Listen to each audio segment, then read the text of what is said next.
welcome. I'm E.G. Marshall. Has it ever occurred to you that success breeds its own failure? We've all heard of actors so successful in one role, they are never offered anything else. This also happened to a famous writer, the creator of the first great fictional detective, Sherlock Holmes. Our story today is not written by Conan Doyle, but is about him and those unmanageable days when he refused to compose one more Holmes adventure, and a mysterious mirror that so mesmerized him that he had to.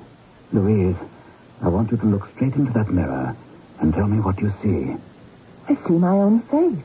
What else is there? You don't see any shadows moving across the glass? What kind of shadows? Something in the shape of a cross? No. More like a dagger? Oh, Arthur, you're not seeing that again.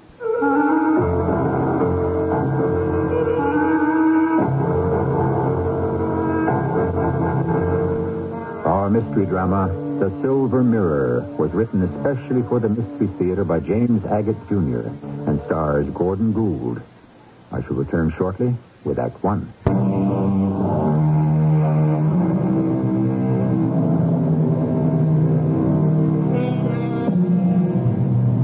Interestingly enough, nothing of this extraordinary tale derives from any of the published works of Arthur Conan Doyle, but is contained in diaries and letters kept in the British Museum. Originally, Doyle studied medicine and became a successful doctor. He gave that up in order to become a writer. Now, at the age of 40, he is sick and tired of turning out his popular Sherlock Holmes adventures, and so he is giving that up. I'm a free man, Louise.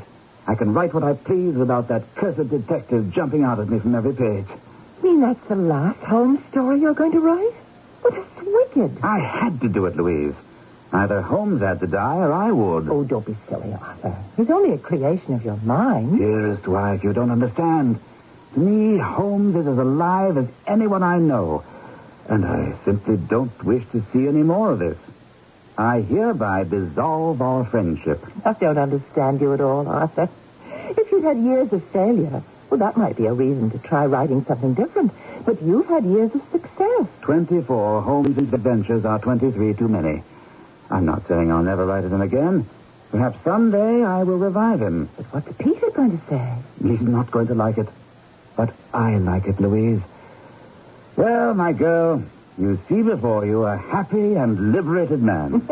Arthur Conan Doyle may at last turn his thoughts to writing about other people.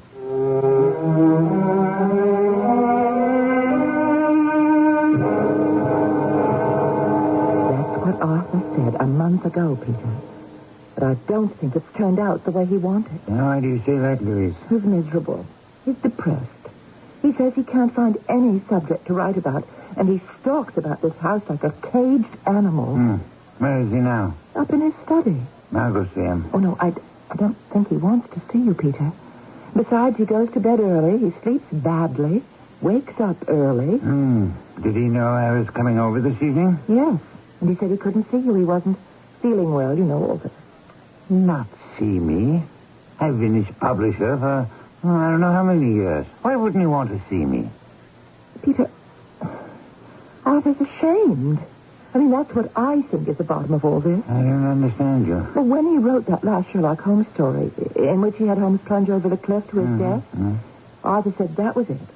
He simply couldn't write any more of those. Yes, we talked about it. I told him it was writer's block.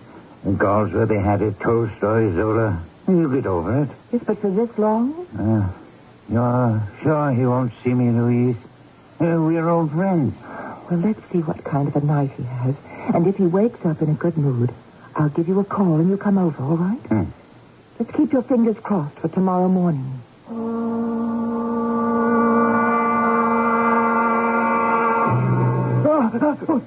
Arthur! Arthur! Wake up! What is it? You were crying out in your sleep as if someone were attacking you. It's the same nightmare, isn't it? Yes. Yes, it always is. They were after me. It was frightening. I was rooted on the spot. I couldn't get away. I can never get away. It's only a dream. But so real. The way my feet wouldn't move. Was it only a dream? Every time I say to myself, is it a dream or a warning? Arthur, I won't have you talk such nonsense. A warning? You're just going through a bad time. That's all it is. It was suspended in the air, following me. Just like last night. And 2 nights before that. What does it mean? Why is it? The dagger? Yes. You're overwrought. Oh, darling, just be sensible. You haven't killed anybody. But I have.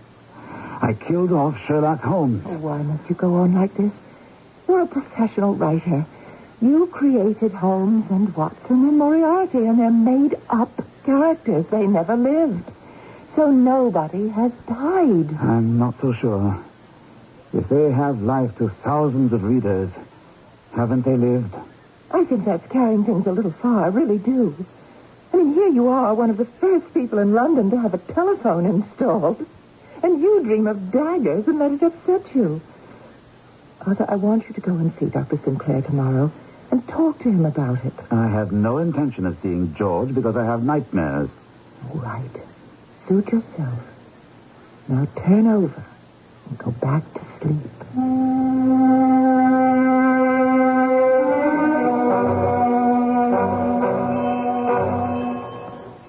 Who do you suppose that is at this hour of the morning? I hate being interrupted when I'm having breakfast. Oh, just go on eating, darling. I'll just go see who's at the front door. Peter! It's Peter Matson, Arthur. Arthur, I don't usually visit my writers this early, but I happened to be passing by, so I thought I'd drop in. You two sweet people must think I'm an awful idiot. Louise telephoned you this morning, didn't she? Louise telephoned me? She got you up at the crack of dawn and she said, Peter, I'm worried about Arthur. Sit down, Peter. May I pour you some coffee? Yes, I did call Peter this morning, and yes, I am concerned about you. You don't look too well, Arthur. Have been burning the midnight oil? I've been having peculiar dreams in the last few weeks. They wake me up, and then I don't get back to sleep. I wish you could see yourself. I never look in the mirror. Haven't since I was a child. Couldn't bear the shock. You look gray in the face. It's not becoming. I'm going to leave you two now. I have lots to do. Peter, would you stay for lunch? Arthur and I are going out. Oh, we are? Look at the sun up there. This is the first decent weather London has had in weeks. And you and I are going out to enjoy it.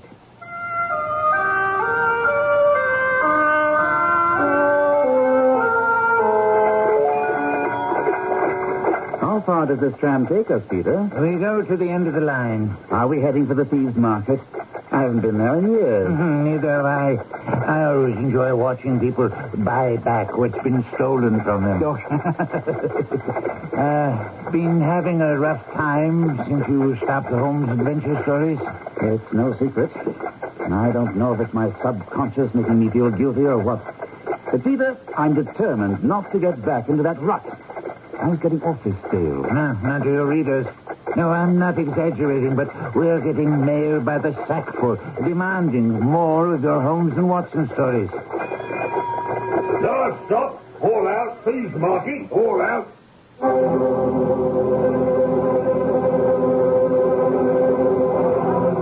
Well, enjoying yourself, Arthur? Matter of fact, I am. I can go up and down these booths and stalls out here in the open all day. Are you looking for anything in particular, Peter? No, not really. I'm always buying something in an outdoor fair, flea market, and get it home. It doesn't look so good, and I shove it into a closet. Isn't that a handsome mirror over there? And what a strange frame. Let's take a look. Seems quite old. The frame could stand repair. Considerable cleaning. What's extraordinary is how clear the glass is. See here, on the back, a metal ring. That's what it could have hung from. I wonder if the frame is really silver or just some white metal. Hard to tell, it's so grubby and black. My guess is it's a few hundred years old. As you say. It probably hung somewhere in some old castle. The carving on the front of the frame intrigues me. Oh, wish I knew about those things. I say, are you the owner of this stall? I am that, sir. This mirror, what are you asking for it? 20 pounds. Oh, it's in very poor shape, you know that. I'll give you 15. 18 and it's yours. 17? So, There you are. 15, 16, 17. You needn't wrap it. We'll take it as it is. thank you, sir. I can see you know how to buy here. I always idle, even if I don't want the piece. It's my nature. Arthur, accept this old mirror as a gift. For me? Peter, what a nice idea. I want you to put it on your writing table and look into it. When you see your face getting as gray as it was this morning, you can do one of two things. Get out for a quick walk into the fresh air, or write yourself another Sherlock Holmes adventure. Either way, I think you'll look and feel better.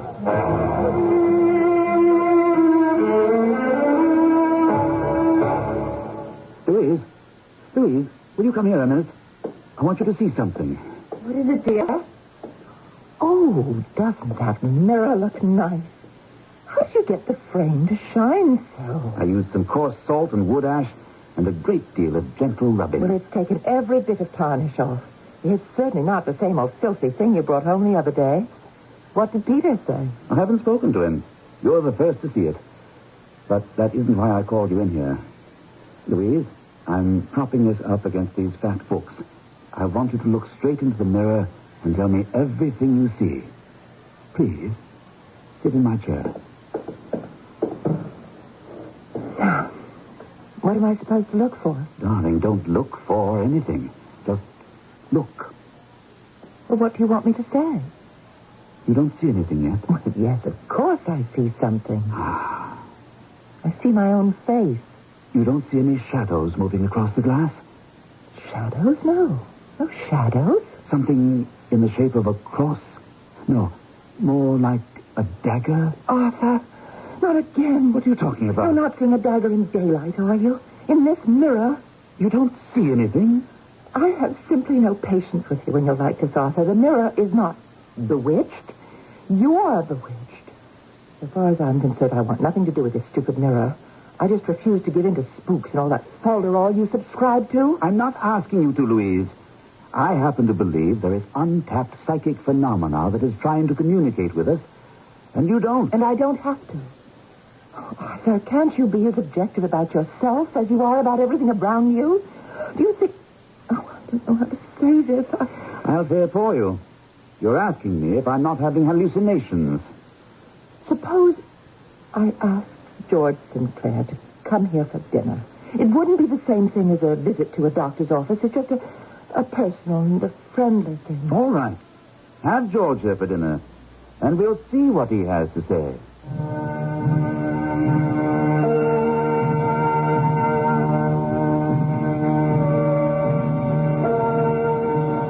Sir Arthur Conan Doyle once said, "Never shut your mind to the unusual or the unaccountable." How often have I said that when you have eliminated the impossible, whatever remains, however improbable, must be the truth. How close he is to the mark, I hope we shall learn when I return shortly with Act 2.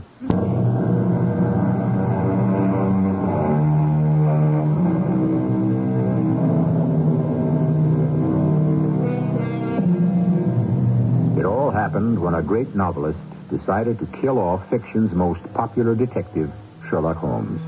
He wrote a story in which Holmes reads a farewell note and dies. That was to be the end. And just when Conan Doyle thought he was free of writing detective fiction, he began to be haunted by dreams and visions in an antique silver mirror.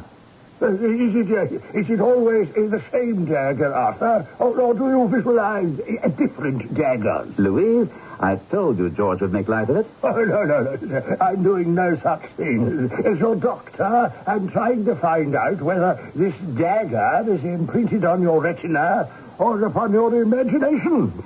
I think it's getting chilly in here. Would you light the fire? It's so late. It's ready to go.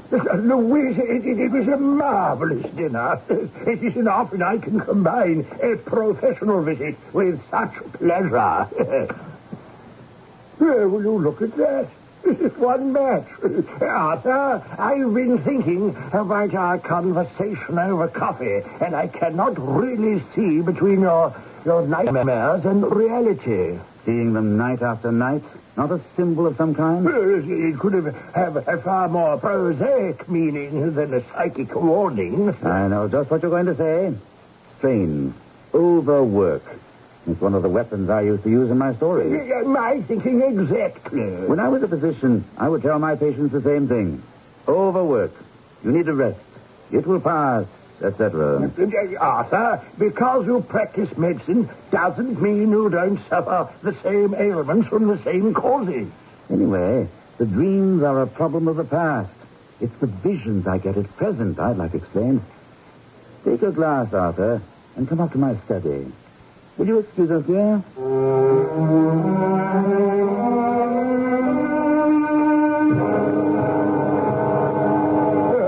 I'll say this. Nobody has the time or the patience or the talent to make a mirror like this today. All that finely wrought silver.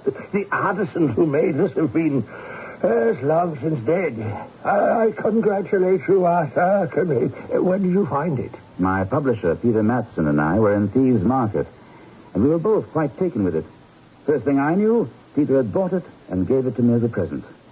What do you make of it? Push your desk lamp a little closer to the mirror. We'll turn it over and have a look. It is an interesting inscription. You don't happen to have a magnifying glass? Yes, right here. Oh, good. Let me have a pencil and a sheet of paper. I will make a sketch of this inscription. Help yourself.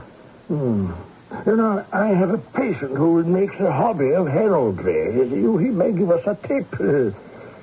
There's peculiar marking, the way those letters are twisted together, and that head, it's a dog or a cat or a lion. George, I asked you up here not so much to have a look at the back of the mirror as at the front. Yes, just a moment. I'll have it. It's all drawn in a moment. There's a snake-like mark. There. Now, would you turn the mirror around so it faces you? Prop it up against those two big dictionaries on the table. You can leave the lamp where it is. Well, now what? Now, you stay seated in my chair. I'll stand behind you, and we'll both look straight into the mirror. Arthur, is this what you do when you're alone? Gaze into the mirror? I'll tell you what I do. I'm sitting where you are, writing, concentrating on the words on the page. And all of a sudden, I get an impression of movement, as though I see something fluttering or waving out of the corner of my eye. Oh, yes, peripheral vision. If I look up quickly, there's nothing. But if I very slowly raise my head, there is something moving in that mirror. Yes, I'm looking. Keep on. Be patient. Do you see anything? Not yet. No. Perhaps we shouldn't be talking, huh? I don't know why that would have anything to do with it. Unless sound vibrations disturb... Like a telephone ringing to another world. George, that's brilliant. A telephone to another world.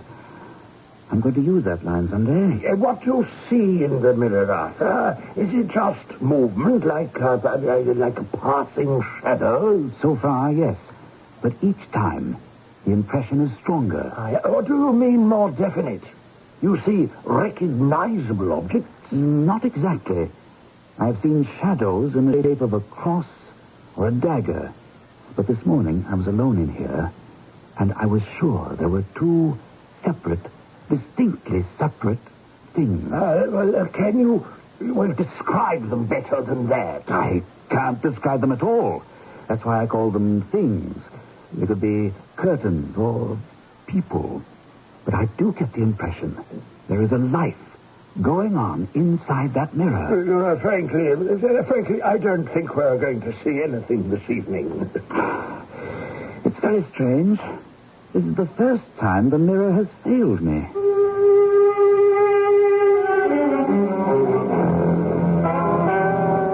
Louise, I I came as quickly as I could. I'm so worried, George. He's lying there in his study in a dead faint. Oh, I dear. can't bring him to. I didn't dare move him. Well, I have some smelling salts in my bag. There you are. Well, this ought to bring him around. Arthur, wake up. Arthur. What is it? What is it? George, what are you doing here? Why am I lying on the floor? Oh, darling, you had me so worried. What am I doing in these clothes? Didn't I go to bed last night? Oh, George, help me up. Yes. Now, you're going no farther than this chair by your work table. Now, sit still. Sit still. I want to listen to your heart. Arthur, last night after George left, I was so tired I went straight up to bed. And it wasn't until this morning when I came down and found you here on the floor. Oh, George, is he all right? Is he going to be all right? I spent the night here, on the floor. Don't talk. Oh, take a deep breath. That's right. Now, let it out slowly. Well, Louise, Arthur's perfectly all right. I could use some coffee. Coffee? Yes, so could I. Coffee? Are you sure? Of course I'm sure. Well, I'll have some made and bring it to you. Well, what is it you want to tell me, Arthur? How do you know I want to tell you something? You'll never drink coffee in the morning, and it takes far longer to make coffee than tea. You wanted Louise out of the room. You are getting as discerning as my friend Sherlock Holmes. Last night, about an hour after you left, I was writing at this table. I looked up, and I saw actual human figures in the silver mirror. Yes, well, were they familiar to you? Recognizable as in a dream? Not at all. I'd say they were from a previous era. 16th, 17th century, by the way they were dressed. You say they. Well, how many? The young man and the young woman.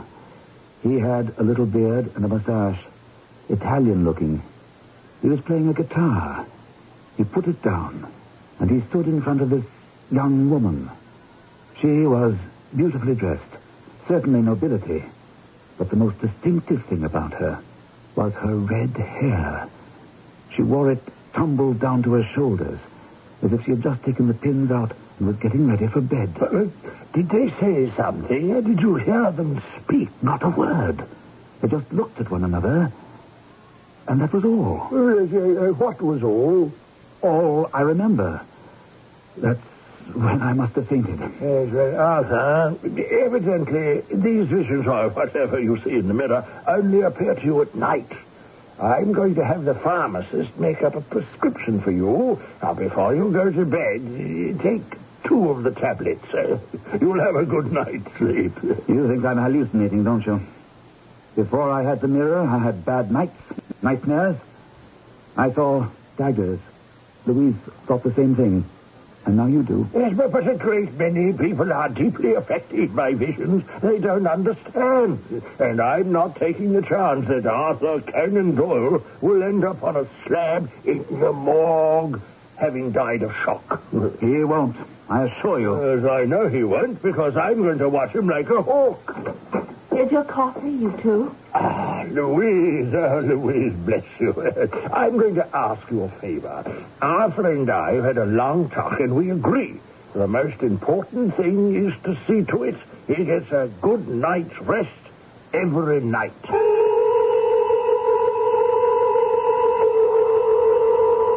Arthur, where are you going? I'm going up to my study to write.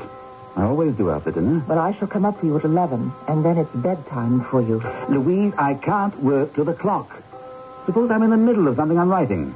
I can't turn it off like a water tap and then turn it on again tomorrow. I am coming at 11 o'clock into your study, and if you're not finished, I will sit there and wait for you. Arthur, I am going to make sure you take the sleeping tablets George prescribed. I'll take them. I never said I wouldn't. All right, Arthur. Just so long as that's understood. Oh, no. Lord in heaven, it's not possible. What are you doing? Can't you see? Look behind you. Arthur, what's going on in there? I'm not seeing this. I'm not. Arthur, what's the matter? What? Arthur, Do you hear me? Is that you, Louise? But I heard you crying out. Is something wrong? Nothing's wrong. Everything's fine.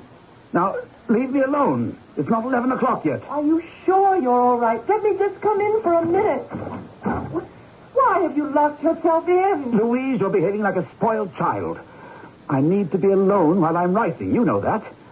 Now, go away. At 11 o'clock, I'll unlock the door. Mirror, silver mirror, show me your secret one more time. Mary, my queen, protect me. The king wants me dead. I have done nothing to harm him. Nothing. My dear master of music, no one will harm you. My queen, they think that your love of music has turned into a love of myself. I am still Mary of Scots. My word is law. I hear them. They have knives. On my knees, senor, I thank you. Hey, Lucio, what are you doing in my wife's chamber? David came to sing me the songs of Italy. Only to sing to you. No whispers. No secret words. Yes, he whispered to me, Darnley, that you plan to murder him. That there are men in the passageway. Is that true, husband? I know nothing about it. Then sheathe your dagger. They were going to kill the poor little Italian. What have I seen? What murder is it? Or was it? There's nothing in the mirror now but my own face. If I call upon the mirror again... Oh, I can't. I can't watch a murder. Louise, come in here. I've got to unlock the door. Louise, where are you? I'm here, Arthur. It's all right, dear. I have just seen the impossible. A man about to be murdered. A woman trying to protect him. She is a queen. A queen. And then murderers coming at this little man with daggers in their hands. I swear to you, Louise, I am perfectly sane. And I have seen that happen in that mirror.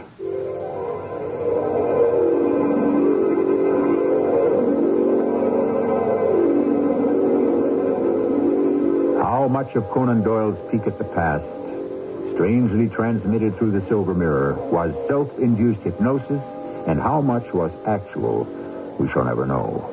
For we only have the entries in his diaries and mention in accounts of his personal adventures. What we do know is that Doyle was so troubled by these recurring visions that he took the one step few men dare to take when their own sanity is at stake. I shall return shortly with Act 3.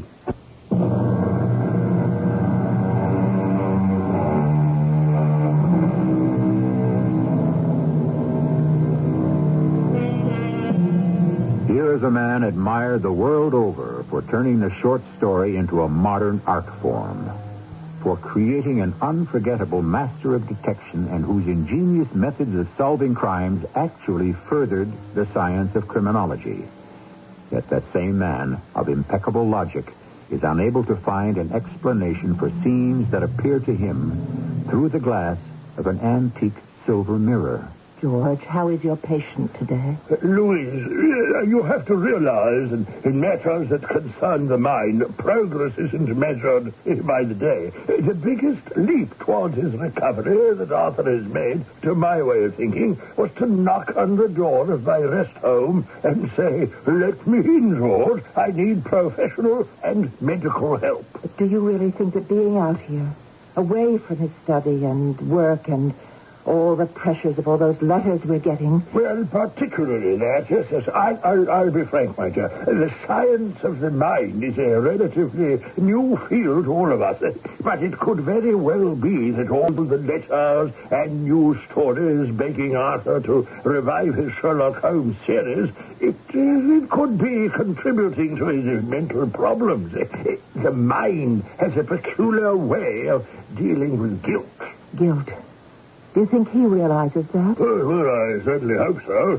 Our success with him may depend on it. May I see him? No, not yet. Let it wait a few days.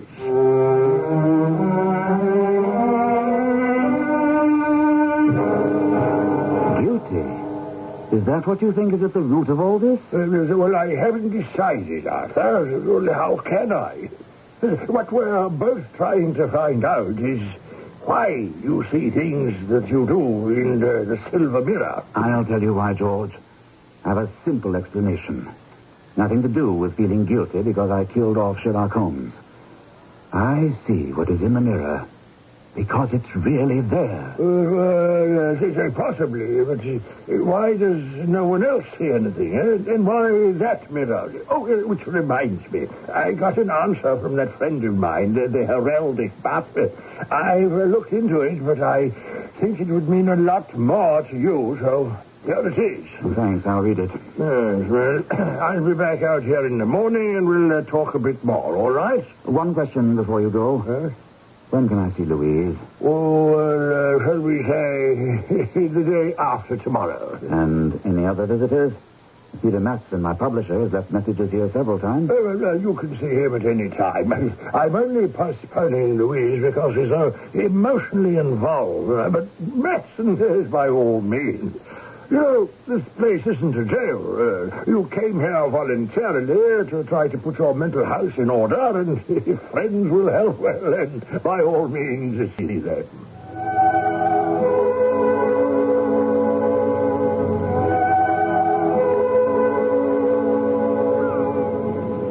I come down here to the beach every day, Peter. I walk and I think. And Dr. Sinclair, is he helping? Oh, George, he's as puzzled as I am. He's got a theory that I see things in that mirror you gave me because I feel guilty about not writing any more Holmes stories. Are you talking about the mirror that we found at Thieves' Market? Mm-hmm. You see something in there? Pictures. Actual pictures. Things, scenes I've never seen before. Like a stereopticon? No. The people move. More like the kinetoscope that American Edison invented. I actually saw an attempted murder. But I don't know who the people are. One's Italian. His name is David. And there's a young woman with red hair whose name is Mary. And people call her Your Majesty. Why do you look at me like that, Peter? Arthur, I believe you. I do. These scenes you see take place a long time ago, is that it? That reminds me. A friend of George's had some idea about how old the mirror was. I've got the letter in my room. I haven't looked at it yet. Look, do you think there's the slightest possibility your own mind could be playing tricks because of this old Sherlock Holmes business? Oh, who knows? What I do know is I've spent 3 months trying to outline 2 novels, ending up throwing 2 reams of paper into the wastebasket. I have an idea. Why don't you try your hand at just one simple short story? Nothing wrong, no novelette, no novel. Bring Holmes back or don't bring him back. Write one short story. If it works, maybe you'll want to do another. I can't write here. So leave. Walk out. Write at home as you used to. I can't write at home. Louise? The worried wife. Well, then come to my place. I won't tell anyone where you are. You can have a room all to yourself. Fireplace, bath, but no one to disturb you. Just to walk out of here? What's the alternative? You walk on this beach and you brood and you talk to the seagulls. Inactivity is not for you, Arthur. You've got to work. Think about it. I don't have to. I think you've solved my problem. Work. Now, tell me, what's all this about the silver mirror? Peter, I want you to see it in action for yourself. I'll get myself over to your house. You go over to my house. The back door is usually open. Tomorrow morning, go up to my study and bring the mirror to your place. If we can solve what's going on inside that thing, who knows? I might come up with a very saleable plot.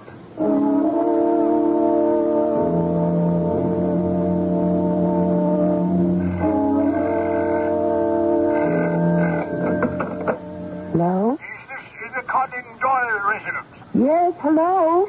Louise? Yes? This is George, Dr. George Sinclair. George, is that really you? Louise, Arthur isn't here. Arthur, No, he's not No, Arthur's not here. I was coming to Devon today to see him. No, he is not here.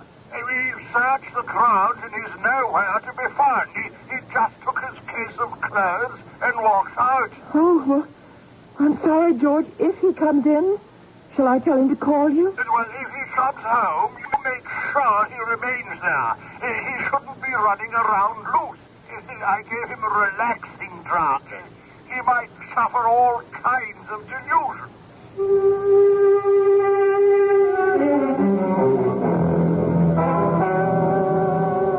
Arthur?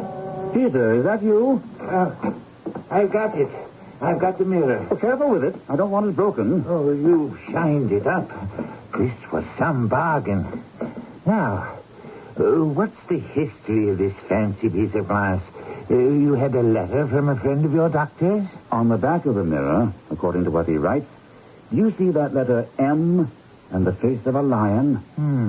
That's the Lion of Scotland. And the entwining is very similar to a signet ring belonging to Mary, Queen of Scots. That would make this over 300 years old. Then the man says, look at the design of the frame itself. Identical with that on a silver casket made for Queen Mary. Possibly made by the same silversmith. He surely did get a bargain. Have you been thinking about how to revive Sherlock? I've had a few thoughts. So have I.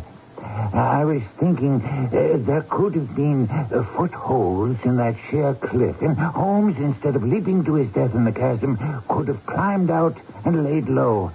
Oh, Arthur, I guarantee if you can bring Holmes back, you'll make thousands of readers very happy. And yourself? You're convinced it will give me peace of mind, aren't you? I most certainly do. Can't you just see it? The return of Sherlock Holmes. Well, now, I must be off to the office. There's plenty of paper, sharp pens, black ink.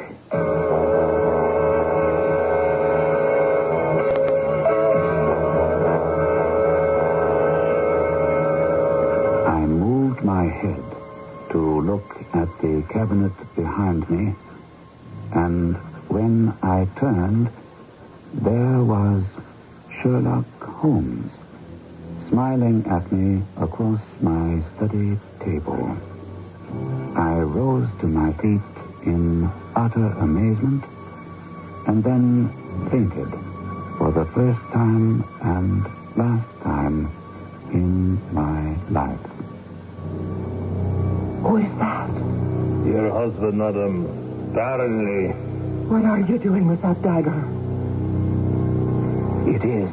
I recognize her now from her portraits.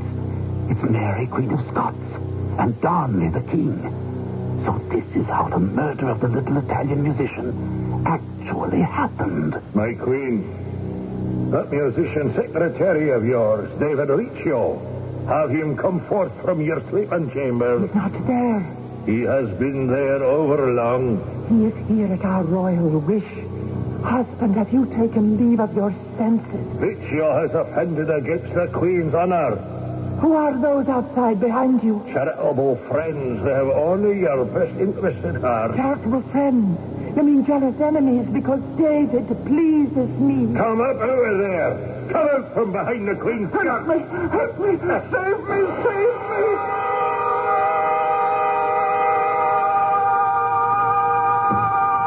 Arthur, what is it?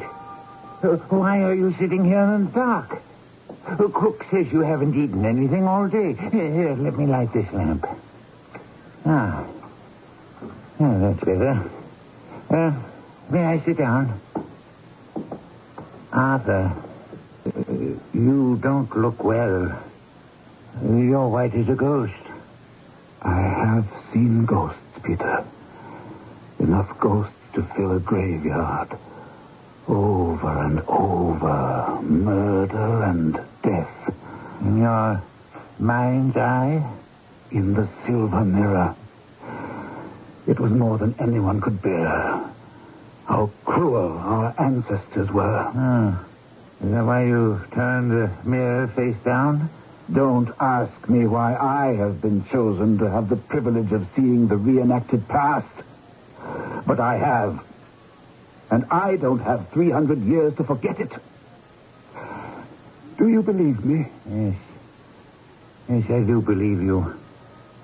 I only wish there was some way that I could share this with you. David Riccio.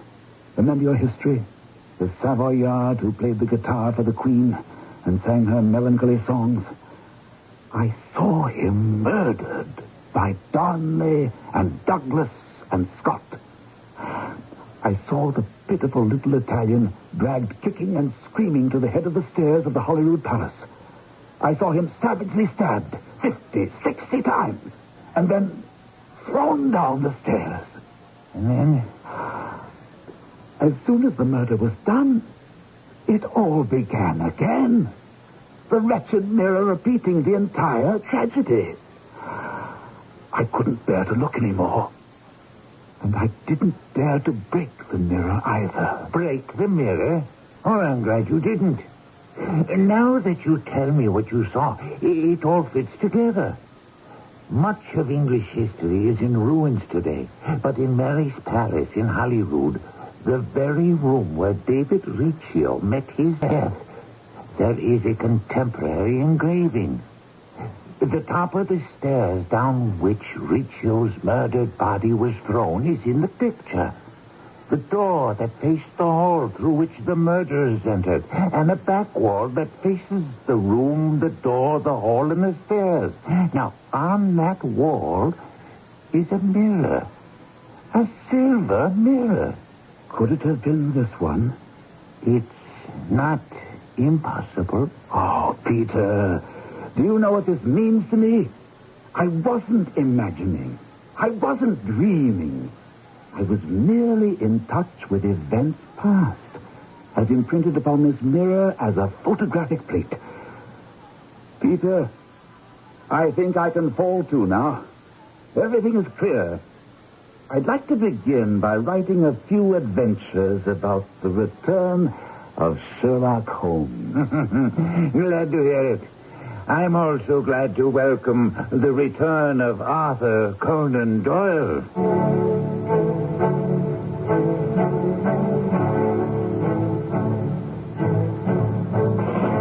Conan Doyle did revive his immortal character and wrote another 13 Sherlock Holmes stories, including the famous Hound of the Baskervilles, which story contains that unforgettable exchange demonstrating Holmes' unique powers and deduction. Watson, is there a point to which you wish to draw my attention? Holmes, the curious incident of the dog in the night. Watson, the dog did nothing in the nighttime. Holmes, that was the curious incident. I shall return shortly.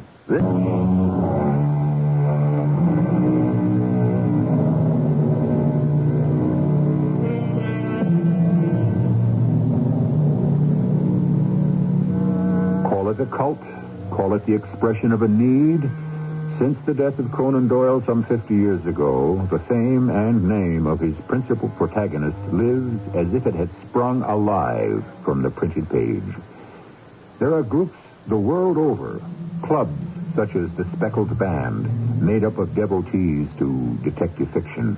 And we are proud to announce there are members of the Baker Street Irregulars who are fans and listeners to the Mystery Theater. After all, we're all the same family, aren't we? Our cast included Gordon Gould, Marion Seldes, Earl Hammond, and Ray Owens. The entire production was under the direction of Hyman Brown. Radio Mystery Theater was sponsored in part by Raven House Paperback Mysteries. This is E.G. Marshall, inviting you to return to our Mystery Theater for another adventure in the macabre. Until next time, pleasant dreams.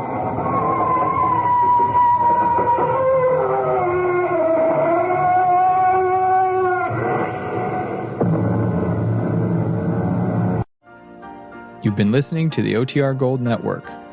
Find more classic radio at otrgold.com.